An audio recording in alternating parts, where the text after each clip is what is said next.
कैसे हैं आप सभी लोग। एक बार फिर से स्वागत है आपका हमारे YouTube channel study with Yogesh में।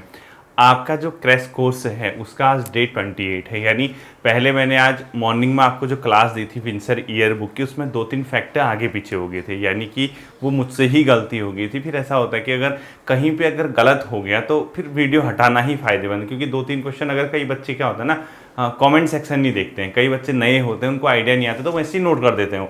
अब वो ह्यूमन एरर समझ के मान के चलिए कि वो गलत हो गई, तो मैंने वीडियो ही हटा दी थी। वो आपकी क्लास जो है कल आ जाएगी, ठीक है। दूसरी चीज़, एक चीज़ और आप ध्यान देना, इस संडे यानी पहली बार आपके लिए एक फाउंडेशन कोर्स यानी बेसिक से शुरू यानी 0 लेवल से एक फाउंडेशन बैच अब चलेगा यहाँ पे। और उन सभी छात्रों के लिए अब जो मैं फाउंडेशन बैच चलाऊंगा वो बहुत हटके होगा बच्चों, क्योंकि पहली बार जब मैंने फाउंडेशन बैच चलाया था वो आज से 2 साल 2.5 साल पहले 2 साल पहले लगभग चलाया था। अब जो है जो फाउंडेशन बैच शुरू होगा, जो नए छात्र हैं जो हाल फिलहाल में 12th किए हैं, ग्रेजुएशन कर रहे हैं, ग्रेजुएट हुए हैं, पीजी कर रहे हैं, पीजी हो चुके हैं, जिसको सरकारी सेवा की तैयारी करनी है चाहे किसी भी तरीके से, तो उनके लिए फाउंडेशन बैच जो है वो अब शुरू होगा। संडे को उसकी मैं पहली वीडियो दूंगा। उसके अंदर उत्तराखंड का इतिहास पढ़ाया जाएगा, उत्तराखंड का भूगोल सेपरेट पढ़ाया जाएगा, उत्तराखंड का अर्थशास्त्र सेपरेटली पढ़ाया जाएगा, यानी हर खंड को अलग, उत्तराखंड का आर्ट एंड कल्चर अलग पढ़ाया जाएगा। अब क्या किया जाएगा, हर एक चीज़ को सेपरेट पढ़ाया जाएगा, ठीक है, नए फाउंडेशन बैच में। साथ ही साथ जनरल स्टडी जो पढ़ाई जाएगी वो एनसीईआरटी बेस्ड और आपके जो हाई लेवल की है वो डेप्थ में पढ़ाई जाएगी, डिटेल से, और मतलब 0 लेवल से एडवांस लेवल तक, मतलब ताकि आपको दोबारा कहीं जाके पढ़ने की ज़रूरत ही ना पड़े। ऐसा नहीं कि एक बार यहाँ पढ़ो फिर उसको दूसरी जगह पढ़ो, तीसरी जगह, ऐसा नहीं होगा, ठीक है। यानी अब जो पढ़ाया जाएगा, जिस टॉपिक को पिक किया जाएगा वो टॉपिक वहीं पे उसका मतलब क्या कर दिया जाएगा, जो अपने आप में उसका पूजन वहीं कर दिया जाएगा, वहीं उसको एंड कर दिया जाएगा, आपको ज़रूरत पड़ेगी ही नहीं, ठीक है। अब देखिए आज जो है आपका डे 28 है क्रैश कोर्स का। क्रैश कोर्स में मैं हमेशा शुरू करता हूँ हिंदी से, ठीक है। किससे शुरू करता हूँ? हिंदी से। आज हिंदी के क्वेश्चन नहीं है, हिंदी का एकमात्र टॉपिक बचा है संधि वाला, जो इम्पोर्टेंट है, ठीक है। संधि के टॉपिक में अगले वीडियो में से संधि भी कराऊंगा आपको, वो संधि वाला जैसे कंप्लीट होगा। मैं आप लोगों से कुछ चीज़ कहना चाहता हूँ, इनको कौन देखेगा मुझे बता दीजिए। ये तो 7-8 नंबर 6-7 नंबर आपका बेड़ा गर्क कर देंगे अगर तैयार करके नहीं जाओगे।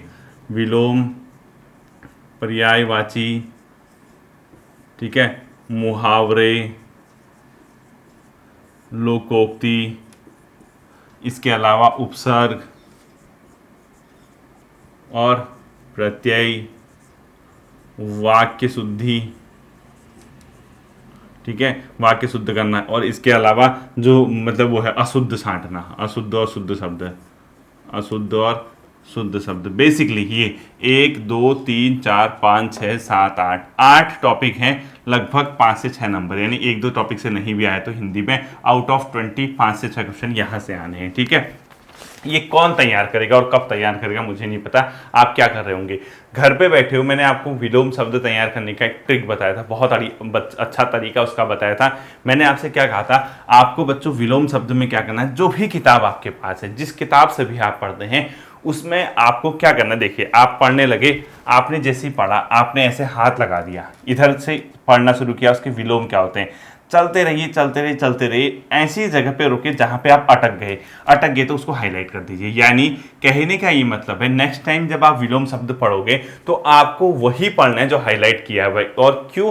क्योंकि आप ये जानते हैं कि इससे पहले आपने एक बार ये चीज काम कर लिया है और वो शब्द आपको आते थे, एग्जाम में आप टिक मार जाएंगे, ठीक है। विलोम एग्जैक्टली सेम चीज पर्यायवाची के साथ। देखिए जब किसी चीज के पर्यायवाची पढ़ रहे हो, पढ़ना पड़ेगा, इसके अलावा कोई ऑप्शन है ही नहीं, ठीक है। पर्यायवाची पढ़ रहे हो, देखो अगर किसी चीज से आपका चंद्रमा का दिया है, देखिए चंद्रमा के पर्यायवाची, इसको चंद्रमा, अच्छा इसका मतलब भी चंद्रमा, ये जहां पर जो शब्द आपको पता चल गया चंद्रमा का नहीं है उसको क्या कर लीजिए हाईलाइट कर लीजिए। नेक्स्ट टाइम सीधे उसको देखना कि हाँ ये चंद्रमा का पर्यायवाची है, ठीक है। और पर्यायवाची में ऐसे ही शब्द आएंगे जो बहुत फेमस है। एक तो देखो भगवान वगैरह के आपको पर्यायवाची पता होने चाहिए, प्राकृतिक चीजों के पर्यायवाची जैसे नदियों के हो गए, फल के हो गए, जानवरों के हो गए, इसके अलावा देवी देवताओं के हो गए, यानी इस टाइप के बहुत फेमस जो चीजें हैं जो व्यवहारिक हैं उन्हीं के पर्यायवाची आते हैं, ठीक है। तीसरी चीज मुहावरे और लोकोक्ति में भी एग्जैक्टली यही करना है। हाथ लगाइए, बंद कर दीजिए, देखिए कि किस मुहावरे का अर्थ आपको आता है, किसका नहीं आता। हाँ कई बार क्या होता है, आपको आता तो है लेकिन वो वर्ड नहीं निकल पाता, यानी आपकी जो आत्मा है वो बाहर नहीं निकालती उस शब्द को, तो उसको आप चेक कर लेना। आप कहना कि यार हाँ मैं कर लेता, मतलब आपका दिल कहना चाहिए हाँ मैं एग्जाम में भाई मुझे आता है, मैं कर लेता इसको, ठीक। ऐसा कह दिया तो उसको हाईलाइट करने की जरूरत नहीं है। यानी मुहावरे और लोकोक्ति जब आप तैयार करोगे इसी वे में तैयार करना है, ठीक है। इसके बाद आपका आता उपसर्ग प्रत्यय। यहां से जो क्वेश्चन आता है ये उपसर्ग और प्रत्यय ये प्रैक्टिस से बनेगा, और ये आपको मैंने एक बार पहले UKSSC हिंदी नाम से एक फोल्डर है, प्लेलिस्ट में जाना यूट्यूब की, वहां पे उपसर्ग और प्रत्यय मैंने आपसे पहले भी कहा कि वहां से इसको तैयार करना है। सॉरी, इसके अलावा कोई तरीका है ही नहीं, ठीक है। अब वाक्य शुद्ध ये सब प्रैक्टिस पे आया, कहाँ लिंग संबंधी अशुद्धि है, कहाँ आपका वचन संबंधी अशुद्धि है, ये सब प्रैक्टिस पे डिपेंड करेगा। और ये 5 से 6 नंबर का पोर्शन है। यानी क्रैश कोर्स में कोई बंदा अगर आपको ये पढ़ा रहा है तो आपका समय खा रहा है, क्योंकि इसका तो पता ही नहीं है कि वो कहाँ से पूछेगा। ये सब के सब आपकी प्रैक्टिस पे, तो मैं ये मान के चल रहा हूँ कि आप ये तैयार करोगे। और कमेंट सेक्शन में मुझे ज़रूरत है आपकी बच्चों, कमेंट सेक्शन में, आज मैं फिर कह रहा हूँ, कमेंट सेक्शन करना। कमेंट सेक्शन में जाके मुझे ये सारे छात्र लिखना कि सर विलोम, पर्यायवाची, मुहावरे, लोकोक्ति, उपसर्ग, प्रत्यय, वाक्य शुद्ध अशुद्ध हम खुद तैयार करेंगे। आई नीड योर कमेंट, ठीक है।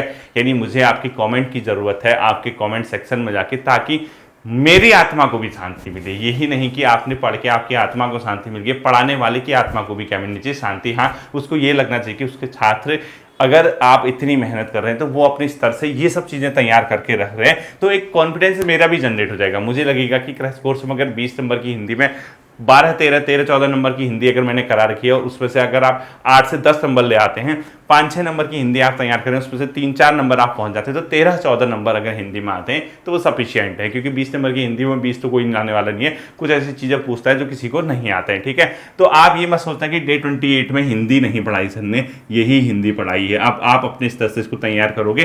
तैयार करने का तरीका मैंने आपको बता दिया है, ठीक है। आप UKSSC के फोल्डर में जाके विलोम, पर्यायवाची, मुहावरे, लोकोक्ति वाला पोर्शन देख सकते हो। वहां मैंने क्या बताया है, इस चीज़ को आपको अच्छे से क्या करना है बच्चों, ध्यान देना है, ठीक है। तो आप मुझे कमेंट सेक्शन में बताओगे कि आप इसको तैयार करोगे अच्छे से। और खुद सोचिए, आज मॉर्निंग में जो वीडियो अपलोड की थी लगभग 37 से 38 मिनट की थी, ठीक है। वो थोड़े से 2-3 फैक्टर उसमें गलत हो गए, तो वो मैंने वीडियो ही हटा दी। अब वो वीडियो कल आएगी, उसके बाद ऑफिस से आने के बाद। इस तपती गर्मी में पसीने ऐसे निकल रहे हैं, आप सब जान रहे हैं कि कितनी गर्मी हो रही है। टाइम हो रहा है अभी 7:14, ठीक है। अब आपके पास वीडियो हो सकता है 1 घंटा लेट पहुंचे, 8, साढ़े 8, 9 बजे पहुंच रहे हैं, जब भी अभी बजा होगा आप देख रहे होंगे। तो ऑफिस से आने के बाद क्लास दे रहा हूँ, तो ये डेडिकेशन है, ये मेहनत है, और यही डेडिकेशन और मेहनत मुझे आपसे मतलब अपेक्षा है। मैं चाहता हूं कि आप भी इसी डेडिकेशन के साथ, इसी मेहनत के साथ आगे बढ़िए, और उसी में निखार आता है, उसी में परिवर्तन आता है जो अपने आप को इस तपती गर्मी में तपाता है। वही पिघलेगा, वही सुधरेगा, वही आकार लेगा, वही शेप लेगा जो इस तरीके से मेहनत करता है, ठीक है। और इसका परिणाम आपको बहुत जल्द मिलने वाला है, ठीक। देखिए, आज हम लोग शुरू करते हैं GS वाले पोर्शन से। और मैंने क्या कहा था, एंशिएंट हिस्ट्री किस बेस पे, NCERT आधारित हम लोग आज से क्या कर देंगे, शुरू कर देंगे, ठीक है। क्या क्या कंप्लीट हो गया, economy NCERT complete, polity complete. कितना पढ़ लो, क्वेश्चन आपके 25 से 30 नंबर की ही आने हैं GS से, लेकिन इस 25 से 30 नंबर के चक्कर में आपको पूरा पढ़ना पड़ेगा अगर सिलेक्शन चाहिए तो, ठीक है। वरना कोई भी शॉर्टकट तरीका इसका नहीं है, ठीक। क्वेश्चन नंबर 1, 6th की किताब पकड़ी थी मैंने आज, NCERT की 6th की किताब के क्वेश्चन देखो। सोन नदी के आसपास का क्षेत्र प्राचीन काल में क्या कहलाता था? इस तरीके से क्वेश्चन क्या लिखना है, देखो। प्राचीन काल में मगध क्षेत्र, प्राचीन काल में क्वेश्चन लिखना, प्राचीन काल में मगध क्षेत्र किस नदी के क्षेत्र में पड़ता था? सोन नदी, ठीक है। मगध यानी जो बिहार का इलाका है अभी वर्तमान इंडिया में, उसके आसपास का जो इलाका था वो पहले मगध कहलाता था, और उसके आसपास की जो नदी थी सोन नदी। तो क्वेश्चन लिखना है, प्राचीन काल में मगध नदी के आसपास, मगध के आसपास का इलाका किस नदी के किनारे था? सोन नदी के, ठीक है। दूसरा, प्राचीन काल में सबसे बड़ा राज्य कौन सा था? पहला सबसे बड़ा राज्य लिखो। प्राचीन काल में पहला सबसे बड़ा राज्य, ठीक है, कौन सा था? मगध था, ठीक है। इसका आंसर क्या होगा? मगध। यानी मगध पहले के समय में क्या हुआ करता था, बहुत ज्यादा बड़ा राज्य। स्टार्टिंग में यही इसका उत्कर्ष हुआ, इसीलिए आप लोगों ने देखा होगा उस समय अधिकांश राजा इसी जगह से क्या करते थे, शासन यानी रूल किया करते थे, ठीक है। नेक्स्ट क्वेश्चन लिखना है, मगध राज्य का जो उत्कर्ष हुआ वो लगभग किस समय हुआ, ठीक है। यानी जो मगध का उत्कर्ष हुआ, यानी ये जब निकला, बाहर निकला, यानी किस समय इसका उत्कर्ष हुआ? ईसा पूर्व 6ठी, यानी 6ठी ईसा पूर्व के आसपास, यानी 6th BC के आसपास, ठीक है, 6th BC इसको बोलते हैं, इसका उत्कर्ष हुआ। Third question.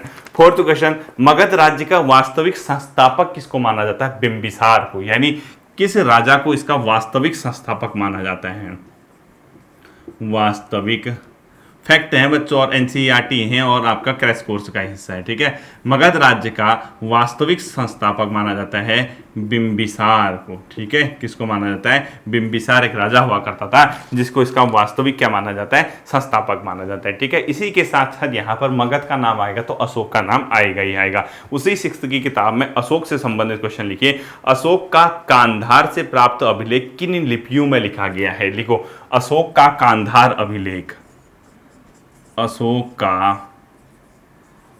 कांधार अभिलेख किन लिपियों में लिखा गया है, ठीक है। उसकी जो लिपि है वो है बच्चों अपने आप में यूनानी और अरामाइक, ठीक है, यूनानी प्लस अरामाइक। शायद आपका फॉरेस्ट गार्ड वगैरह का पेपर भी अब थोड़ा डिले होगा, ऐसा मैं देख रहा था कहीं बडोनी जी का इंटरव्यू, तो शायद सितंबर अक्टूबर में होगा। तो क्रैश कोर्स तो फिर तो सबके लिए बल्ले बल्ले होगी। पटवारी पीछे ही है, पुलिस पीछे ही है, फॉरेस्ट गार्ड पीछे ही, तो इजीली समय मिल गया, ठीक है। और भरपूर प्रयोग कीजिए, इसीलिए थोड़ा सा मुझे भी अब रिलैक्स, मतलब मुझे भी थोड़ा आराम मिल गया, क्योंकि पेपर अगर आपका सितंबर होता है तो अगस्त एंड तक या सितंबर मिड तक हम क्रैश कोर्स को एंड कर जाएंगे, ठीक है। नेक्स्ट क्वेश्चन आपने लिखना है, आपने भीमबेटका किस नदी के किनारे स्थित है? यानी प्राचीन इतिहास के समय में एक बहुत फेमस जगह है भीमबेटका। कभी कभी डायरेक्ट क्वेश्चन पूछता है कि भीमबेटका कहाँ है, तो कभी कभी नदी भी पूछ देगा। और जो ये भीमबेटका है इसको ध्यान रखना बच्चों आप लोग, जो भीमबेटका है ये प्रागैतिहासिक शैल चित्रों के लिए प्रसिद्ध है, ठीक है। तो लिखो, भीमबेटका क्यों प्रसिद्ध है? भीमबेटका की गुफाएं जो हैं ये है बच्चों प्रागैतिहासिक। प्रागैतिहासिक मतलब ऐतिहासिक, जिस काल में इतिहास के लेखन की कोई जानकारी नहीं थी, ठीक है। प्रागैतिहासिक शैल चित्र मिले हैं यहाँ पर, शैल चित्र यानी एक प्रकार की गुफा समझ के चलिए। और ये भीमबेटका किस राज्य में पड़ता है भी पूछता है, ये पड़ता है मध्य प्रदेश में। और ये क्वेश्चन भी पूछता है कि जो भीमबेटका है ये मध्य प्रदेश में किस नदी के किनारे है?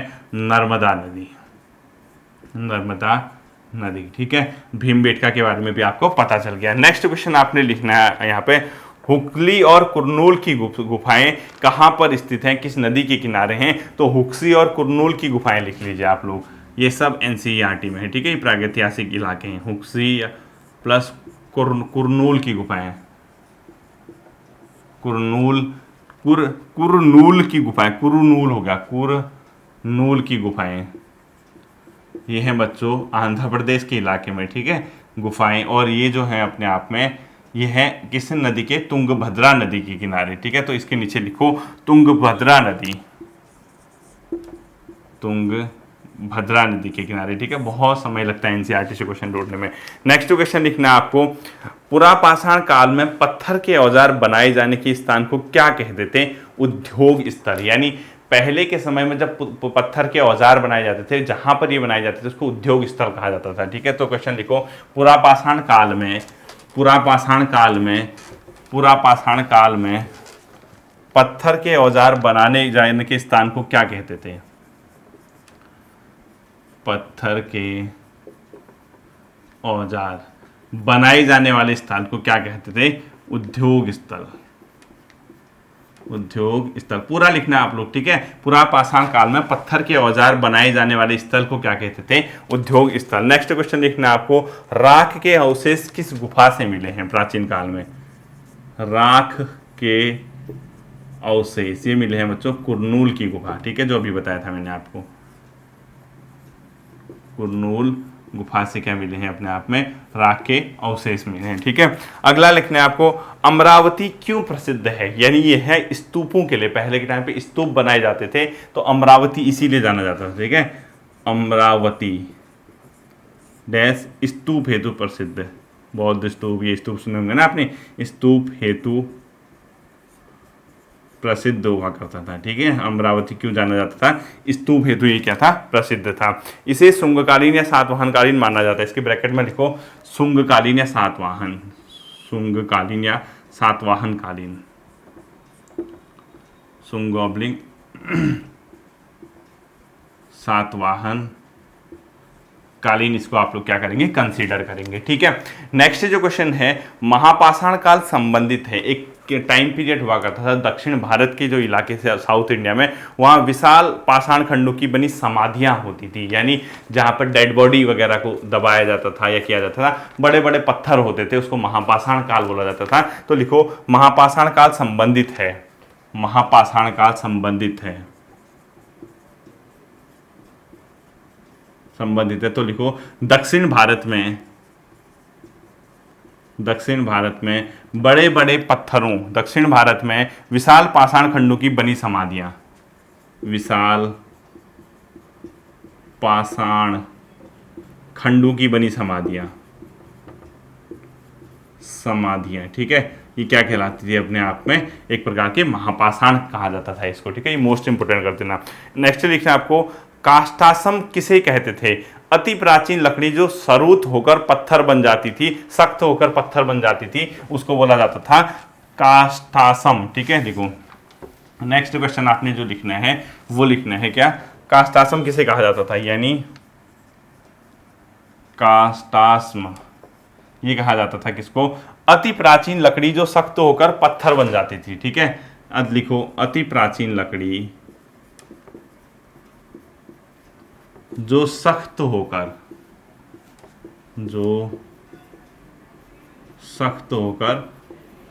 पत्थर बन जाती थी, यानी पत्थर बन जाती थी, उसको बोला जाता था प्राचीन समय में काष्ठास्म। ठीक है, यानी अपने आप में काष्ठास्म। नेक्स्ट क्वेश्चन लिखना आपको, चौकोर तथा आयताकार घरों के अवशेष किस स्थान पे मिले हैं, मेहरगढ़ से। ठीक है, लिखो चौकोर प्लस आयताकार घर, ये मिले हैं मेहरगढ़ से। ठीक है, मेहरगढ़ पाकिस्तान के इलाके में, मेहरगढ़ से क्या हुए हैं, प्राप्त हुए हैं। नेक्स्ट, सबसे पहला खोजा गया नगर लिखो, सबसे पहले खोजा गया नगर,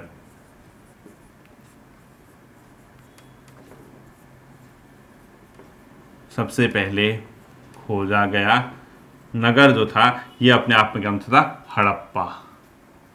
हड़प्पा। ठीक है, हड़प्पा की खोज कब हुई थी, क्या हुई थी, सब आपको जानते हो। तो सबसे पहला खोजा गया नगर कौन सा था, हड़प्पा, मैं बता दूंगा। नेक्स्ट क्वेश्चन लिखो, हड़प्पा सभ्यता किसके समकालीन थी, मिस्र और मेसोपोटामिया, यानी जब यहाँ पर हड़प्पा सभ्यता चल रही थी, हड़प्पन सिविलाइजेशन, उस समय इसी के समकालीन, यानी इसी के साथ साथ सभ्यता, दो सभ्यताएं का विकास हो रहा था वर्ल्ड लेवल पे।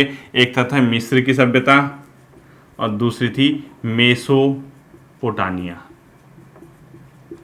यहाँ की सभ्यता है। ठीक है, फर्स्ट दिन के लिए हिस्ट्री के ये क्वेश्चन बहुत हैं, 10-12 क्वेश्चन आपको मैंने बता दिए हैं। कल नेक्स्ट क्लास से हम इसको हिस्ट्री वगैरह के और क्वेश्चन देखेंगे, हड़प्पा, वैदिक, उत्तर वैदिक, इसके अलावा बौद्ध, जैन, उसके बाद जो मगध है, इसके अलावा अशोक वगैरह सब देखेंगे, गुप्त वगैरह। धीरे धीरे हम एनसीईआरटी खत्म करेंगे तो जीएस का भी अच्छा खासा पोर्शन आपका बन जाएगा। ठीक है, इसके बाद आपको लिखना है उत्तराखंड से संबंधित क्वेश्चन, यानी आज की क्लास में आपको उत्तराखंड के जो क्वेश्चन है वो मैं दिखाऊंगा। उत्तराखंड मैंने लास्ट क्लास में क्या कहा था, एक सीरीज से हम लोग चलाएंगे, यानी एक सीरियल वाइज हम लोग आगे बढ़ेंगे। तो पहला क्वेश्चन देखो, कुलिंद सत्ता के इतिहास का स्रोत क्या है, यानी कुलिंद शासन जो था, कुलिंद शासन यानी सत्ता के इतिहास का स्रोत, यानी इतिहास कैसे पता चलता है कि कुलिंद सत्ता था कि इतिहास का स्रोत, सबसे बढ़िया स्रोत है इसके मुद्राएं, यानी कुलिंद आपके सिलेबस में है तो मुद्राओं से ही इनके इतिहास का मेनली क्या पता चलता है, सोर्स तो पता चलता है कि हाँ यहाँ पर कुलिंदु ने यहाँ पे शासन किया, बेस्ट सोर्स है। ठीक है, नेक्स्ट क्वेश्चन, उत्तराखंड पर शासन करने वाली प्रथम राजनीतिक शक्ति किसको माना जाता है, कुलिंद को। तो लिखो, यानी उत्तराखंड में शासन करने वाली प्रथम राजनीतिक सत्ता, यूके पर शासन करने वाली पहली राजनीतिक सत्ता कौन सी थी, कुलिंद थी। ठीक है, यानी उत्तराखंड में शासन करने वाली पहली राजनीतिक सत्ता अगर कभी एग्जाम में पूछेगा तो कुलिंद शासक यहाँ पर हुआ करते थे। नेक्स्ट क्वेश्चन लिख लीजिए में, इसके बाद उत्तराखंड में कुषाणु ने किस वंश के समय शासन किया, कुछ समय के लिए कुषाण भी आए, वो कुलिंद, यानी कुषाण और कुलिंद भी समकालीन थे, तो नोट करके लिखो, कुलिंद व कुषाण भी समकालीन, कुषाण प्लस कुलिंद भी समकालीन। ठीक है, समकालीन हुआ करते हैं। और इसमें मैं ये कहना चाह रहा हूँ, अगर कभी क्वेश्चन पूछेगा कि कुनिंदु के मतलब कुषाणु ने किसके समय यहाँ पर कुछ समय के लिए आए थे, और कुनिंद के समय आए थे, ऐसे इसको ध्यान रखना है, ठीक है। तो नोट करके सीधे सीधे लिख लो, कुषाणु ने किस वंश के समय शासन किया, कुनिंद वंश के समय, ठीक है। तो सीधे सीधे लिखो, कुषाणु ने किस वंश के समय शासन किया, कुनिंदु के। अगला क्वेश्चन, कुनिंद वंश का सबसे शक्तिशाली शासक लिखो, अमोघ मूर्ति। कुनिंद वंश का, यहाँ पर कुनिंद है, ठीक है, सबसे शक्तिशाली शासक, कुनिंद वंश का सबसे शक्तिशाली शासक जो था अमोघ भूति था, ठीक है, अमोघ भूति। इस वंश का सबसे ज्यादा शक्तिशाली क्या हुआ करता था, शासक हुआ करता था, ठीक है, अमोघ भूति। नेक्स्ट क्वेश्चन लिखो आपको, किस अभिलेख से यह पुष्टि होती है कि कुनिंद लोग मौर्यों के अधीन थे। तो कालसी इसका सीधा सीधा आंसर हो गया, ठीक है, कुनिंद मौर्यों के अधीन, कुनिंद मौर्य शासन, ठीक है, के अधीन थे। ये कौन सा शिलालेख बताता है, मतलब कौन सा शिलालेख, ये कालसी बताता है, ठीक है, कालसी से जानकारी मिलती है, लिख दो, या कालसी शिलालेख से जानकारी मिलती है, लिखो, कालसी शिलालेख से इसकी क्या मिलती है, जानकारी मिलती है, ये भी ध्यान में रखना है, ठीक है। अगला क्वेश्चन जो आता है यहाँ से, अल्मोड़ा से प्राप्त कुनिंद मुद्राओं पर किन राजाओं के नाम अंकित है। देखो, अल्मोड़ा से इनकी मुद्राएं मिली है, कुनिंद मुद्राएं, उस पर कुछ शासकों के नाम अंकित है। तो सीधे सीधे लिखो, अल्मोड़ा से प्राप्त मुद्राओं पर किन कुनिंद शासकों के नाम अंकित हैं। अल्मोड़ा से प्राप्त मुद्राएं, ठीक है, पर किन कुनिंद शासकों के नाम अंकित हैं। अगर क्वेश्चन ये पूछेगा तो इसमें 3-4 शासकों के नाम है। एक का नाम है आसेक, ठीक है, दूसरे का है गोमित्र, और तीसरे का है आपका हरदत्त और शिवदत्त, ठीक है। क्या लिखोगे, हरदत्त व शिवदत्त, इनके क्या है नाम। अगर इस पर से ये क्वेश्चन कभी पूछता है कि किसका नाम अंकित नहीं है, तब देखना आसेक, गोमित्र, हरदत्त और शिवदत्त का नाम इसमें आना चाहिए। तो अल्मोड़ा से प्राप्त मुद्राएं किन शासकों की हैं, ये मैंने आपको बता दिया, ठीक है, कुनिंद शासकों की ये क्या है, अपने आप में मुद्राएं हैं, इनके नाम इसमें अंकित है, ठीक है। अब लिखो, कौन से कुनिंद प्रकार की मुद्राएं, यानी कुनिंद प्रकार की मुद्राओं के प्रकार लिखो, कुनिंद प्रकार की मुद्राएं यहाँ लिखो, 3-4 प्रकार की, ठीक है, कुनिंद प्रकार की मुद्राएं, यानी कौन कौन सी कुनिंद प्रकार की मुद्राएं हैं, यहां से भी क्वेश्चन आ सकता है। पहला लिखो, अमोघ भूति प्रकार, अल्मोड़ा प्रकार, चित्रेश्वर प्रकार, ठीक है, 3 लिखना है आपको, अमोघ भूति, अल्मोड़ा और चित्रेश्वर, मोस्ट इंपोर्टेंट कर देना इसको। यानी कुनिंदू की अल्मोड़ा प्रकार की भी है पहला, ठीक है, दूसरा एक है अमोघ भूति प्रकार की, इसे यहां लिख देता हूं फर्स्ट, अमोघ भूति प्रकार पहला हो गया, ठीक है, सेकंड हो गया अल्मोड़ा प्रकार, और थर्ड हो गया अपने आप में चित्रेश्वर, ठीक है।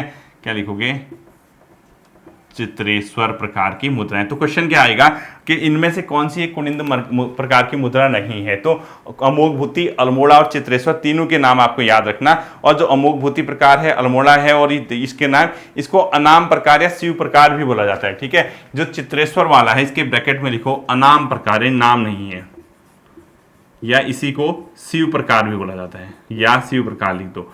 यानी इस तरीके से भी क्वेश्चन पूछ सकता है कि कुनिंदु की कौन सी मुद्रा अनाम प्रकार की भी है, या कुनिंदु की कौन सी मुद्रा को शिव प्रकार भी कहा जाता है। तब आपका ध्यान सीधे आ जाना चाहिए कि चित्रेश्वर प्रकार को अनाम प्रकार या शिव प्रकार भी बोला जाता है। और ये क्वेश्चन आपका जो अल्मोड़ा प्रकार और अमोघ भूति प्रकार है, ये तीनों के नाम आपको इसमें पता होने चाहिए, ठीक है।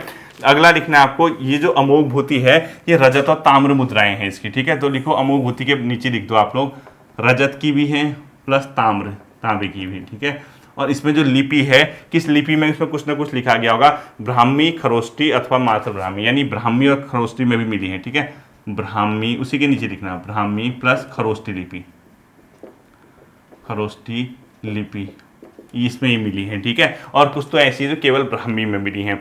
इसके अलावा जो लास्ट वाला चित्रेश्वर वाला, ठीक है, इसको छत्रेश्वर के नाम से भी बोला जाता है, क्योंकि तांबे से निर्मित है, ठीक है। इसको चित्रेश्वर को लिखो छत्रेश्वर भी बोला जाता है, और ब्रैकेट में लिखो तांबे से, यानी किसकी बनी है, तांबे से बनी हुई है, ठीक है। ये रजत वगैरह की नहीं है, मतलब ये अपने आप में तांबे की है, ताम्र वाली, ठीक। ये आपकी मुद्राएं होगी। अगला लिखना है आपको, कुनिंद शासकों के अधिष्ठात्री देवता कौन से थे, यानी किस देवता को ये ज्यादा मानते थे, शिव को, ठीक है। लिखो, कुनिंदों के मुख्य देवता शिव, यानी इनके देवता हुआ करते थे शिव, ठीक है। कुनिंदों के किस देवता को पूजा इनने, शिव को,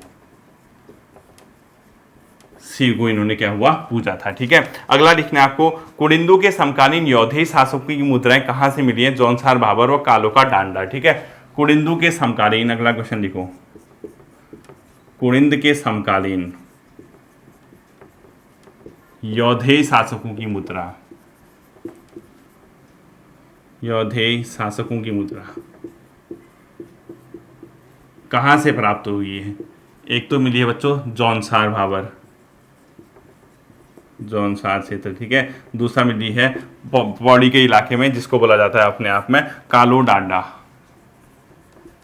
कालो डांडा ब्रैकेट में लिख दो पौड़ी। ठीक है, यहां से इनकी मुद्राएं प्राप्त हुई है। अगला क्वेश्चन लिखना है आपको, महाभारत के सभा पर्वों में कुडिंदु को क्या कहा गया? द्विज श्रेष्ठ।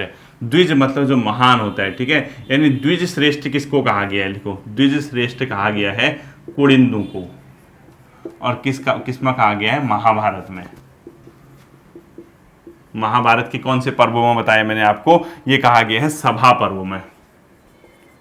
ऐसे ही लिखना आप लोग। ठीक है, महाभारत के सभा पर्वों में ऐसे भी लिख सकते हो कि द्विज श्रेष्ठ किसको कहा गया? कुडिंदु को। या द्विज श्रेष्ठ कौन कहलाते हैं? कुडिंद। किसमें कहा गया है? महाभारत के सभा पर्वों में कहा गया है। ये भी आपको याद रखना है। ठीक है, अगला लिखना, कुडिंद शासक सुबाहु की राजधानी कहाँ थी? सुबाहपुर, जिसको वर्तमान में श्रीनगर कहा जाता है। मैंने ये भी बता दिया आपको। ठीक है, लिखो, कुडिंद शासक सुबाहु की राजधानी सुबाहुपुर, जिसको वर्तमान श्रीनगर कहा जाता है। मैंने लास्ट को शायद एक क्लास में बताया था आपको, सुबाहुपुर ही क्या है? अपने आप में श्रीनगर है। ठीक है, अगला जो यहाँ से आपका क्वेश्चन आता है वो आता है, किस पुस्तक से ज्ञात होता कि कुडिंदु की राजधानी कालकुट थी? अष्टाध्यायी। ठीक है, यानी कुडिंदु ने कहीं ना कहीं राजधानी कालकुट भी बनाई। ये कौन कह रहा है? अष्टाध्यायी। यानी इसका सीधा सीधा मतलब हो गया, कुडिंदु के शासन के बारे में अष्टाध्यायी भी कुछ ना कुछ बोलता है। ठीक है, ऐसा लिख दो, कुडिंद राजधानी डैश कालकुट। और कहाँ से पता चल रहा? अष्टाध्यायी। अष्टाध्यायी जो पुस्तक है उससे ही पता चलता है कि इनकी राजधानी क्या रही है, कहीं ना कहीं अष्टाध्यायी कालकुट में भी रही है। इससे हमें क्या लेंगे? हम रेफरेंस लेंगे। ठीक है, नेक्स्ट क्वेश्चन लिखना आपको, गोपेश्वर का त्रिशूल लेख किस वंश की जानकारी देता है? मैंने आपको पहले बता रखा है, नाग वंश। लिखो, गोपेश्वर का त्रिशूल लेख, गोपेश्वर का त्रिशूल लेख किसकी जानकारी देता है?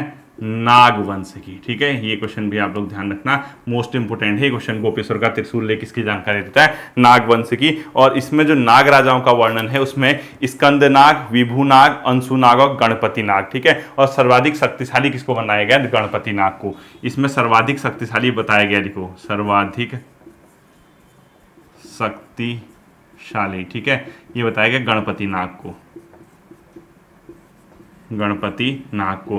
और क्या पता कभी ये क्वेश्चन पूछ दे कि कौन कौन से इसमें शासकों के नाम आए, वो भी लिखो, स्कंद नाग, विभु नाग, अंशु नाग। स्कंद नाग, विभु नाग। ठीक है, ये क्वेश्चन ध्यान रखना। और एक है यहाँ पे अंशु नाग, और गणपति नाग तो मैंने आपको बता दिया लास्ट में, अंशु नाग। ठीक है, अंशु नाग भी इसी के अंदर आता है। और सर्वाधिक शक्तिशाली बताया गया गणपति नाग। इन चारों राजाओं के नाम आपको याद रखना है कि गोपेश्वर के त्रिशूल लेख में इनका नाम मिलता है। ठीक है, और आज के दिन का अंतिम क्वेश्चन लिखो, यदुवंशी राजाओं का ज्ञान प्राप्त होता है ईश्वरा के लाखामंडल प्रशस्ति थे। ठीक है, लिखो, यदुवंशी राजाओं का ज्ञान, यदुवंशी यादवों का, ठीक है, राजाओं का ज्ञान ये कहाँ से मिलता है? ये मिलता है अपने आप में एक जगह से जिसका नाम है ईश्वरा का लाखामंडल प्रशस्ति। और ईश्वरा का है, ये पता होना चाहिए आपको, ये मैंने पहले ही बता रखा है, ईश्वरा का लाखामंडल से। ठीक है, लाखामंडल प्रशस्ति, यहाँ से इसकी जानकारी मिलती है। ठीक है, ये था आपका उत्तराखंड। आज मैंने हिंदी आपको कैसे तैयार करनी है, बाकी क्वेश्चन ये बताया है। उत्तराखंड और हिस्ट्री की मैंने शुरुआत कर दी। ठीक है, टेंशन मत लो, धीरे धीरे अभी हमारे पास 28 क्लास हो चुके हैं, 62 क्लासेस बची हैं। उत्तराखंड का हम जड़ को वहाँ खोज निकालेंगे, सारा पढ़ लेंगे। आप बेफिक्र होकर पढ़ के जाइए क्रैश कोर्स को। उम्मीद करेंगे कि आपका क्वेश्चन आए इससे। नहीं आता है, कुछ नहीं आएगा, फिर अब क्या कर सकते हैं बताओ? हम अपने कर्म कर सकते हैं, बाकी फल तो ऊपर वाला देगा। फिर मिलते हैं अगले सेशन पे। अपना ध्यान रखिए। Thank you.